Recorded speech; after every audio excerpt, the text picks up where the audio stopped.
hold on, be 1 minute here. I'll do the video in 1 second. Hello and welcome to the very first video edition of the Cammy's Tech Blog Tech News Roundup. That is not easy to say, the amount of outtakes that we've had for that.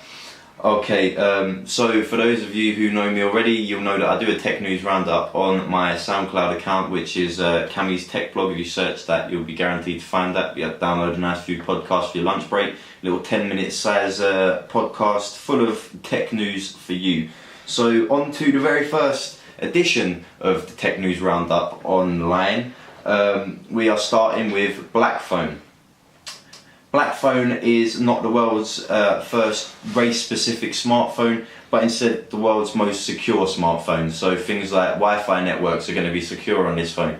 Paying card payments secure on this phone. There's going to be no way for this phone to leak any of your personal information or details, whether that be local or online. The phone itself runs a special version of Android called Private OS. The phone also comes with some fantastic specs that are meant to keep any of the tech fiends happy, sort of thing. So this isn't you're paying for quality with another type of quality sort of thing. You're going to get a full rounded package. You're going to be paying for the security and a top price smartphone as well. So hopefully when Blackphone, the company, starts to get a bit more talky, then we'll find out a bit more. Next up we have KitKat, which runs on my phone here, the Nexus 5. It has been around for 3 months now, which is probably about as long as I've had this phone here, and I will get a review out of my personal views on this phone very soon, but it's been out for 3 months now, and it already holds 2% of the overall Android market. Now this really is something that is quite special, considering that KitKat has only really been out on phones such as the Nexus 5 or maybe the Google Edition S4 or maybe even the Moto G, depending where you are in the world, but in the UK this hasn't happened yet. It's quite surprising to see. It does really reflect on the amount of phones that they have sold, which means that really and truly I think I've made a good choice in buying this phone, considering the popularity of the OS and how strong it is going to be in the future. So only bigger and better things coming from KitKat, as we would expect as Google.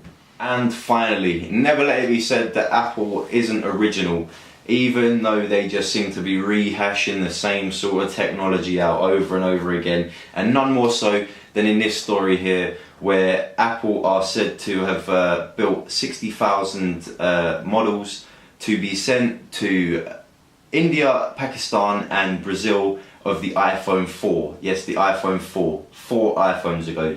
This is what they're going to be trying to resell in emerging markets such as India. You can understand fully why they've done this, as they sort of failed to meet that need of the emerging markets with the 5C. Way too expensive for the pricing and for the make of it. So for the manufacturing of it, you'd much rather spend £100 more and get the aluminium version of the phone than the plastic version. So I'm not sure really what this means for Apple. Maybe it's obviously a good thing. They're going to sell them. You know they're going to sell them. It's a very popular brand.